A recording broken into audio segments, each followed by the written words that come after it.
ఓం శ్రీ గణేశాయ నమః. ఓం శ్రీ మహాసరస్వత్యై నమః. శ్రీ గురుభ్యో నమః. శ్రీమాత్రే నమః.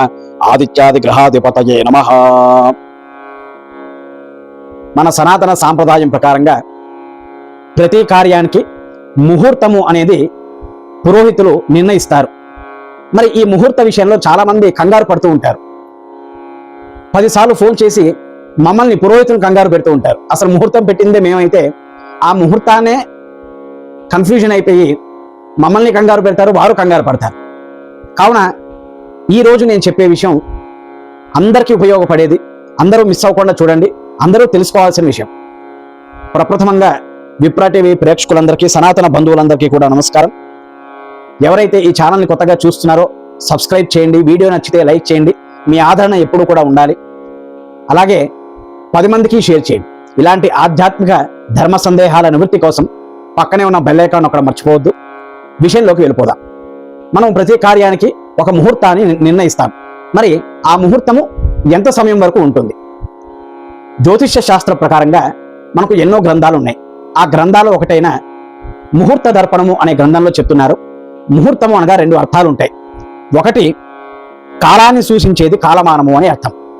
రెండవది ఏదైనా కార్యాన్ని మొదలుపెట్టేటప్పుడు అనగా ఏదైనా శుభకార్యము ప్రారంభించేటప్పుడు ఎంచుకునే సమయాన్నే ఒక ముహూర్తము అని అంటారు. కావున 2 ముహూర్తాలు అర్థం తెలుసుకున్నాం కదా. మరి అమరకోశము అనే గ్రంథంలో చెప్తున్నారు, ముహూర్తం గురించి స్పష్టంగా తెలియజేస్తున్నారు. సంస్కృతంలో చెప్తున్నారు, తేక్షణాః ద్వాదశ ముహూర్త ఇచ్చుచ్యతే అనగా 12 క్షణాలు కూడిన కాలాన్నే ముహూర్తము అని అంటారు. మరోవారు చూసుకుంటే కూర్చతి కుటిలో భవతి శుభాశుభ దర్శన దితి ముహూర్త అనగా ఒక ముహూర్తము 2 గడియల సేపు. శభార్త రత్నాకర ప్రకారం అనగా శభార్త రత్నాకరము అనే గ్రంథంలో మళ్ళీ చెప్తున్నారు, ముహూర్తం అనగా నిమేష కాలము, 2 గడియల కాలము, 48 నిమిషాల కాలము. దీనినే లిప్తి కాలము అని అంటారు. అనగా ఒక శుభ కార్యానికి నిర్ణయించే కాలము 48 నిమిషాల ముహూర్తం. ఇప్పుడు నేను స్పష్టంగా చెప్పాలంటే, ఒక ముహూర్తము ఏదైతే సమయాన్ని నిర్ణయించారో ఆ సమయం నుంచి 48 నిమిషాల వరకు ఆ ముహూర్తం ఉంటుంది. కావున ఈ ముహూర్త విషయంలో ఎవరు కూడా కంగారు పడకండి. అయ్యగారిని, పురోహితులను కంగారు పెట్టకండి. తెలుసుకున్నారు కదా ఇప్పుడు. కావున ఒక ముహూర్తము 48 నిమిషాల పాటు ఉంటుంది. ఆ 48 నిమిషాలలో ఎప్పుడైనా సరే మనము ఆ కార్యాన్ని ప్రారంభించవచ్చు. మరి మరొక విషయం ఏమిటి? ఏ ముహూర్తము లేనప్పుడు అభిజిత్ ముహూర్తము అని పురోహితులు, జ్యోతిష్యులు నిర్ణయిస్తారు. ఏ ముహూర్తము లేనప్పుడు అభిజిత్ ముహూర్తం ప్రతిరోజు ఉంటుంది. అది ఎప్పుడు ఉంటుంది? ప్రతిరోజు కూడా మధ్యాహ్నము అనగా ఉదయము 11 గంటల 50 నిమిషాలకి మొదలయ్యి 12 గంటల 38 నిమిషాల వరకు ఆ అభిజిత్ ముహూర్తం ఉంటుంది. అనగా ఇది సుమారుగా 48 నిమిషాల పాటు ఉంటుంది. ఆ అభిజిత్ ముహూర్తంలో ఏ శుభకార్యం చేసినా కూడా ఆ ఫలితం దక్కుతుంది. కావున ముహూర్తం లేని సమయంలో అభిజిత్ ముహూర్తాన్ని కూడా మనం నిర్ణయించుకోవచ్చు. కావున ఈ ముహూర్తాన్ని ఏ తిథుల్లో నిర్ణయిస్తే మంచిది, ఏ తిథుల్లో చేయకూడదు? ప్రప్రథమంగా తిథుల ప్రకారంగా చూసుకుంటే, పాడ్యమి నాడు ముహూర్తం నిర్ణయిస్తే మధ్యాహ్న సమయం తర్వాత ఆ పని జయమవుతుంది. అనగా ఆ పని తప్పకుండా జరుగుతుంది. తర్వాత విధియా నాడు, విధియా తిథి నాడు కనుక ప్రారంభిస్తే కనుక ఒక ముహూర్తాన్ని పెడితే ఏ పని చేసినా కూడా సంతోషాన్ని కలిగిస్తుంది.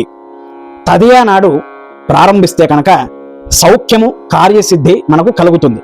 చవితి నాడు ప్రారంభిస్తే మధ్యాహ్న సమయం తర్వాత ఆ పని సక్సెస్ అవుతుంది. తర్వాత పంచమీ తిథి నాడు ముహూర్తాన్ని నిర్ణయిస్తే ధనప్రాప్తి, శుభయోగము కలుగుతుంది. ఆ తర్వాత షష్ఠి నాడు ముహూర్తాన్ని నిర్ణయిస్తే కనుక కలహం, అలాగే రాత్రికి శుభం జరుగుతుంది. అనగా ఈ షష్ఠీ తిథి నాడు ఉదయం కాకుండా సాయంత్రం ముహూర్తం ఉంటే కనుక ఇంకా మంచిది. ఆ పిమ్మట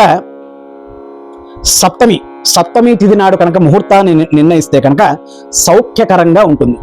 అష్టమి నాడు కష్టాలు పాలవుతారు. అష్టమి సాధ్యమైనంత వరకు ఎవరు చూడరు. అష్టమి నాడు శుభకార్యాలు చేయరు. కానీ అమ్మవారి యొక్క ఆరాధనకి అష్టమి తిథి అనేది చాలా శుభం. అలాగే అష్టమి శుక్రవారము, అష్టమి మంగళవారం వస్తే ఇంకా మంచిది అమ్మవారి ఆరాధనకి. తర్వాత నవమి తిథి చూసుకొని నవమి తిథి నాడు ముహూర్తాన్ని నిర్ణయిస్తే వ్యయప్రయాసాలు కలుగుతాయి, కొంత ఇబ్బందులు వస్తాయి. అలాగే దశమి నాడు ముహూర్తాన్ని నిర్ణయిస్తే కనుక విజయప్రాప్తి కలుగుతుంది. ఏకాదశి నాడు ముహూర్తాన్ని నిర్ణయిస్తే సామాన్య ఫలితము. అలాగే ద్వాదశి నాడు ముహూర్తాన్ని నిర్ణయిస్తే భోజన సమయం అనంతరం జయం కలుగుతుంది. అనగా సాయంత్రం నుండి రాత్రి వరకు ముహూర్తాన్ని నిర్ణయించుకోవచ్చు, లేదా ముహూర్తం ఉంటే ఉదయం కూడా పెట్టుకోవచ్చు. అలాగే త్రయోదశి నాడు కనుక ముహూర్తాన్ని నిర్ణయిస్తే జయం కలుగుతుంది. చతుర్దశి నాడు ముహూర్తాన్ని నిర్ణయిస్తే రాత్రికి శుభం జరుగుతుంది.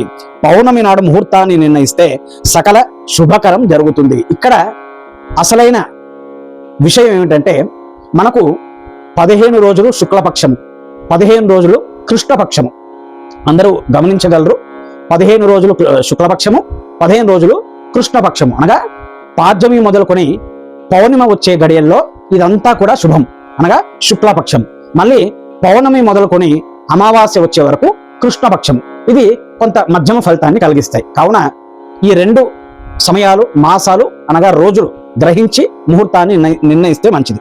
ఆ తర్వాత అమావాస్య నాడు ముహూర్తాన్ని నిర్ణయిస్తే కనుక సాయంత్రం నుంచి శుభకరం.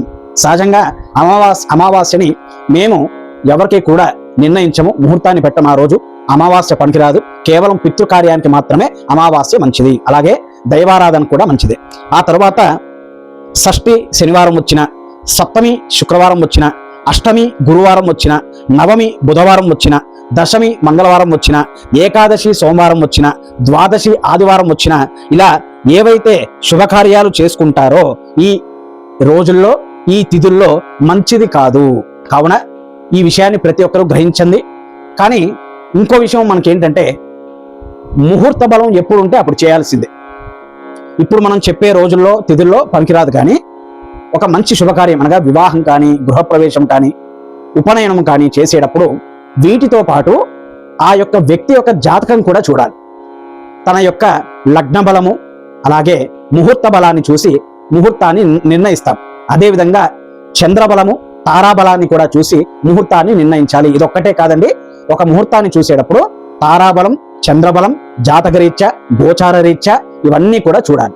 ఇవన్నీ చూశాకే ఒక ముహూర్తాన్ని నిర్ణయిస్తాము. కావున ప్రతి ఒక్కరూ ఈ విషయాన్ని తెలుసుకున్నారని భావిస్తున్నాను. మరి ఈ ముహూర్తం విషయంలో ఎవరు కూడా కంగారు పడకండి. ఒక ముహూర్తము 48 నిమిషాల పాటు ఉంటుంది. కావున మరొక వీడియోలో మళ్ళీ ఒక చక్కని అంశం మీ ముందుకు తీసుకొస్తాను. అంతవరకు కూడా ఎవరైతే ఈ ఛానల్ని చూస్తున్నారో కొత్త వారైతే సబ్స్క్రైబ్ చేయండి, నచ్చితే లైక్ చేయండి. మీ ఆదరణ ఎప్పుడు ఉండాలి. పక్కనే ఉన్న బెల్ ఐకాన్ అక్కడ మర్చిపోవద్దు. ఇలాంటి ఆధ్యాత్మిక ధర్మ సందేహాల నివృత్తి కోసం అందరికీ 10 మందికి షేర్ చేయండి. తద్వారా అందరూ తెలుసుకుంటారు.